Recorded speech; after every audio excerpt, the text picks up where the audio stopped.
Okay, so we're all familiar with the level of stupidity that gets spread around these days via content platforms. As much as I'm an advocate for Section 230, which shields private platforms from potential liability stemming from what their users may post on them, thus incentivizing those platforms' continued advocacy for their users' free expression, it's also a double-edged sword because it allows for things like the proliferation of malignant disinformation campaigns, and also some of the most ridiculous, insane, and dangerous ideas. But, like Captain Picard said, vigilance is the price we continually have to pay. Having said that, I give you this guy, Gavin Mayo, who, apart from looking like the Temu version of 80s action legend Donald Gibb, recently went somewhat viral for a clip that he appeared in that made its rounds on social media. Now, for those of you who don't have the dubious pleasure of knowing who Gavin Mayo is, and you have my envy, once upon a time in Greensburg, Pennsylvania, he was an accomplished student athlete. Accomplished enough that he was offered the opportunity to swim for the Tar Heels over at UNC. However, like a Robert Frost nightmare, he chose to take the path best avoided. So he dropped completely out of school, moved to California on his family's dime, and then traded in that promising future so that he could lean hard into his hyper-alpha male crypto bro billionaire wannabe TikTok persona. And as you've probably already predicted, it didn't really work out for him in the long run. Little did he know, in June of last year, a California grand jury quietly indicted him and his fellow alpha male hetero life mate Gabriel Hay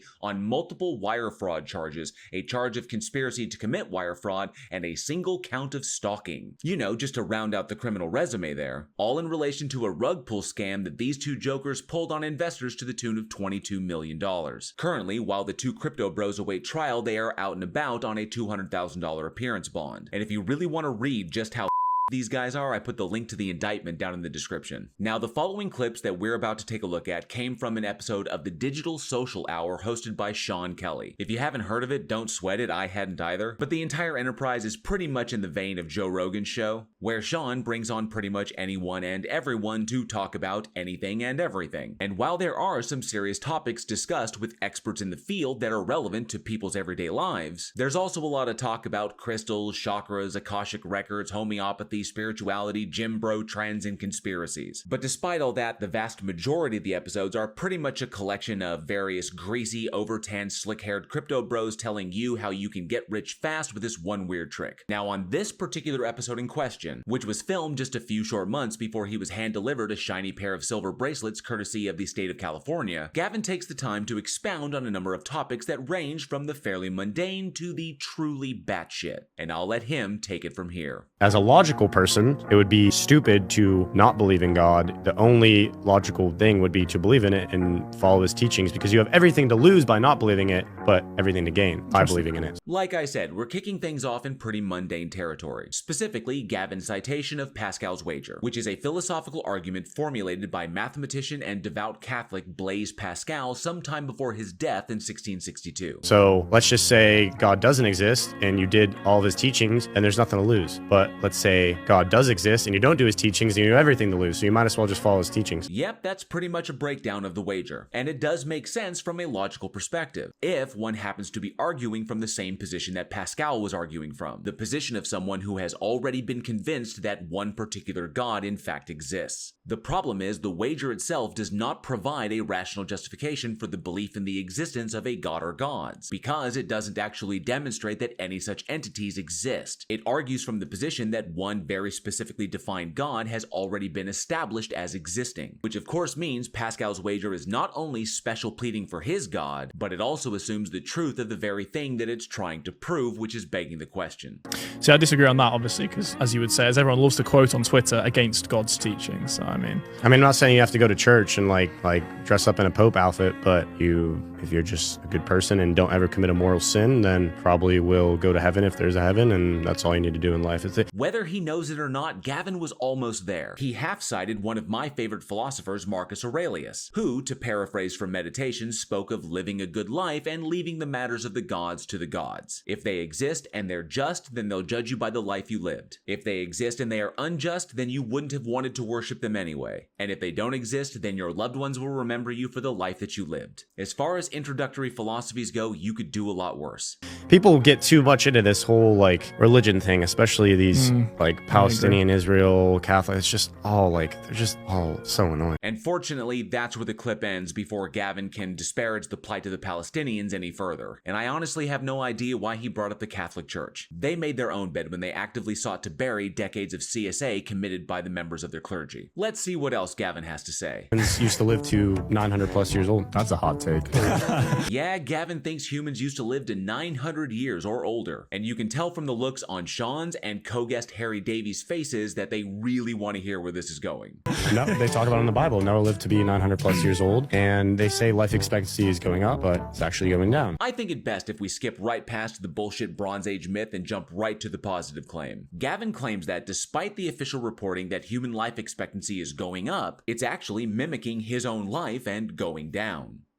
Well, after checking the reporting from Harvard, Cambridge, the CDC, the IHM, and the World Health Organization, the collective findings are that life expectancy for the human population globally is steadily on the rise. There are, however, a number of attached articles that talk in depth about the decline in life expectancy in the United States. And as reported in those articles, the cause for the decline from 2014 to 2021 are things like COVID-19, the opioid epidemic, gun-related homicides, car collisions, heart disease, stroke, diabetes, and structural racism. In other words, a whole slew of easily preventable causes of early mortality. So my thinking here is that Gavin likely mistook the data for the United States as a metric for the entire global population. You can go on Google right now. Again, I don't like to use Google as a source. Go to obituaries from London in the 1500s and see people that lived to 200, 300 years old. People in London in the 1500s lived to 200 and 300 years old? Let's check that out. According to established and verified supercentenarian records, the oldest person whose age was independently verified by the Gerontology Research Group was Jean Calment of France. Born in 1875, Jean passed in 1997 at the age of 122 years and 164 days. The oldest recorded age of a man is Juromon Kimura of Japan, who was born in 1897 and died in 2013 at the age of 116 years and 54 days. The oldest recorded living American was Sarah Noss, who was born in 1880 and died in 1999 at the age of 119 years and 97 days. Now, it must be stated here that supercentenarian ages started officially being tracked in the late 19th century. Before that, the only source for the ages of supercentenarians when they died was local press coverage. It must also be pointed out that according to the Cambridge Group for the History of Population, the life expectancy of humans in England from 1600 to 1800 ranged between 35 and 40 years old. The reason for this was largely because of high infant mortality rates and extremely prevalent diseases, such as cholera, tuberculosis, measles, scarlet fever, yellow fever, typhoid, typhus, smallpox, whooping cough, and everyone's favorite, the Black Plague. There are, however, no records anywhere of anyone living to ages the likes that Gavin is citing, so I have no idea where he got those statistics. Today, no one's going to do that because of all the industrial toxins and the 5G and just terrible world as far as health-wise. Environmental toxins are a real problem, yes, but fortunately for the human population, the effectiveness of medicine and the access to standard healthcare has much improved since the time of Henry VIII. And I'm not even going to touch the 5G claim. But if you lived in a society with none of that stuff existing and you ate completely healthy, humans could probably live to a couple hundred years old, maybe 500 plus, 1,000 plus, whatever it is. And that's just demonstrably false. As indicated by global reporting, human life expectancy around the world has increased roughly 30 years since the 1500s. If you were to actually take away everything we have in our society, all you'd be left with are bare humans against the world. And without the protections of the technology that we have developed over the past 2 centuries, I guarantee you would see overall human life expectancy fall right off a cliff. What else you have for us, Gavin? So what about planets and stars then? What are those? I love questions about space. Planets? Well, those are astronomical bodies composed of either solid material or highly compressed gases with clear orbits around stars. Stars? Those are massive astronomical bodies primarily composed of hydrogen and helium and sustained through nuclear fusion reactions in their cores. Astronomy is cool. Nerd.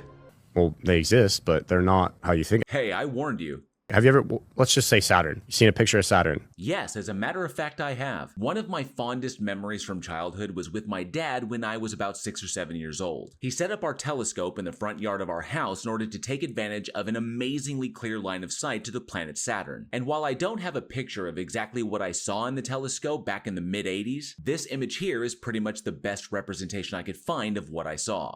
It was the first time in my life I had ever seen a planet with my own two eyes outside of a textbook, and that experience left an indelible mark upon my development. You can go ahead and Yeah, the Google it rings. right now. What does Saturn look like? Has the rings and it's orange. It's all AI generated. It's not a real picture of Saturn. While I will agree with Gavin's assessment that there are a lot of artistic impressions of Saturn on the internet, the results you're going to get are largely going to be impacted by how you search. If you just type Saturn in the search bar, you're going to get a lot of artistic impressions of the planet. But if you were to put, say, Saturn through a telescope, or say Saturn Mauna Kea, or Saturn Hubble, or Saturn James Webb, you will get to see some magnificent stellar photography. Not to mention the incredible final images of Saturn taken by the Cassini space probe as it concluded its 20-year mission with a controlled plunge into the planet's crushing atmosphere. So it might be time to expand your search parameters, Gavin. I've looked in telescopes. I've looked in high-powered telescopes. If you actually look in it, it just looks like a little glimmer in the sky. Then the telescopes you were looking through were not that high-powered. This is an image of Saturn taken by the highest-powered telescope made by humans, the James Webb. For those wondering, the reason Saturn looks like that is because it's an infrared image. But hey, not everyone has direct access to the James Webb, right? So here's an image of Saturn from a 10-inch Dobsonian, which is one of the most powerful telescopes available to the general public. Word of warning, this baby will set you back about $1,100. But I have to think it's this image that truly captures what you're trying to describe, Gavin. This is an image of Saturn taken with a $20 homemade telescope. Suffice to say, when it comes to astrophotography, always check your specs. Stars exist, the sun exists, the moon exists, Good to see you at least got those right. but it's not a flaming ball of fire and millions of miles away and came from the Big Bang, this and that. It's just to light up the sky. Hate to break it to you, Gavin, but you're as wrong on this as you were in your meetings with your investors. In the field of astrophysics, the composition of stars is determined through stellar spectroscopy. Utilizing a spectroscope, which is an instrument used to separate and analyze the components of light into its constituent wavelengths, thus creating a spectrum, hence the name, we can identify the composition and properties of the light source because different elements produce different wavelengths. That's how we know the Sun and gas giants like Jupiter, Saturn, and Neptune are composed predominantly of hydrogen and helium, as opposed to gas giants like Uranus, which is predominantly composed of methane, ammonia, and water. A little more time spent in the classroom and a little less time spent in the basement boardroom may have helped here. Okay, one more to go, Gavin. Let's see just how crazy you're willing to get. You also believe water is a scam. Yes, Gavin thinks water is a scam. Right.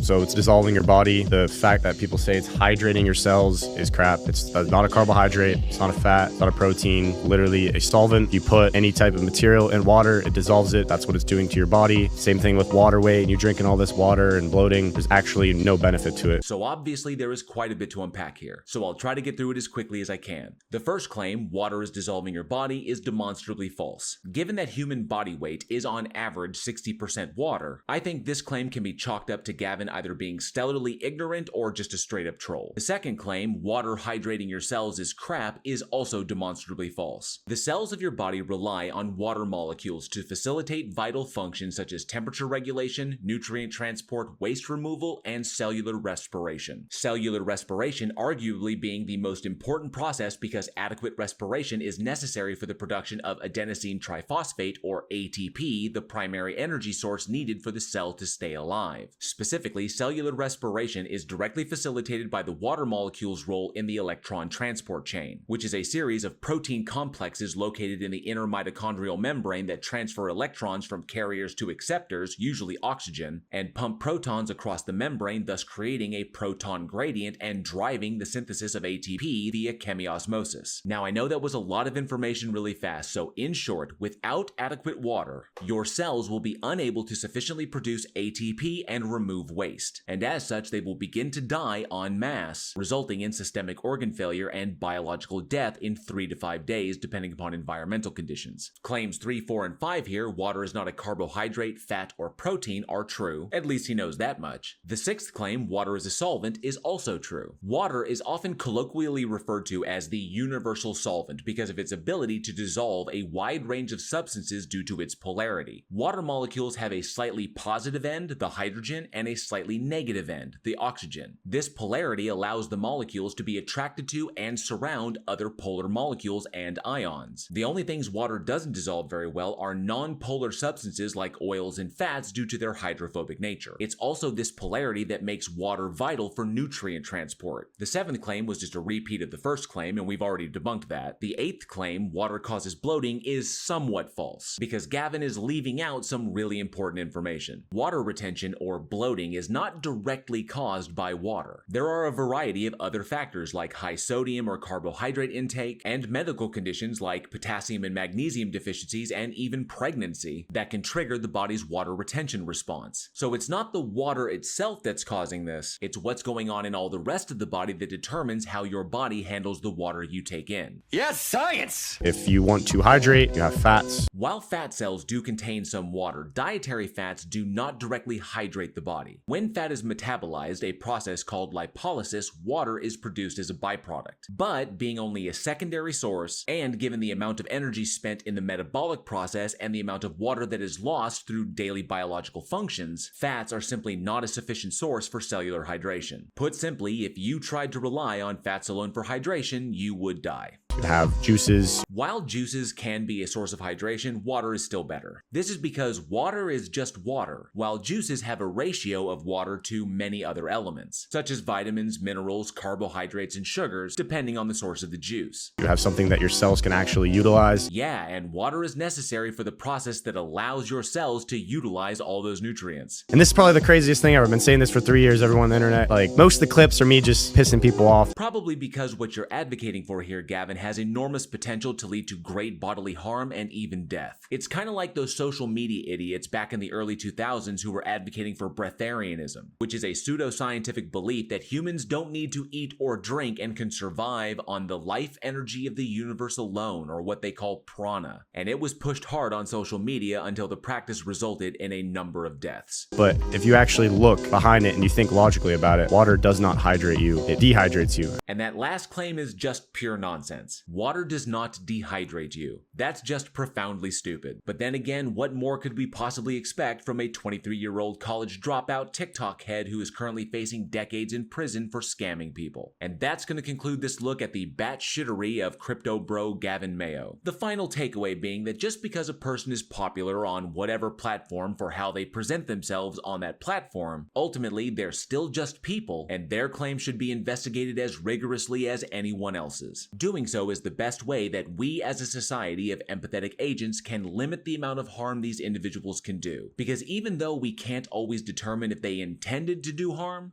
I think it's fairly obvious that they don't care when they do. Be safe, be excellent to each other. I'll see you next time.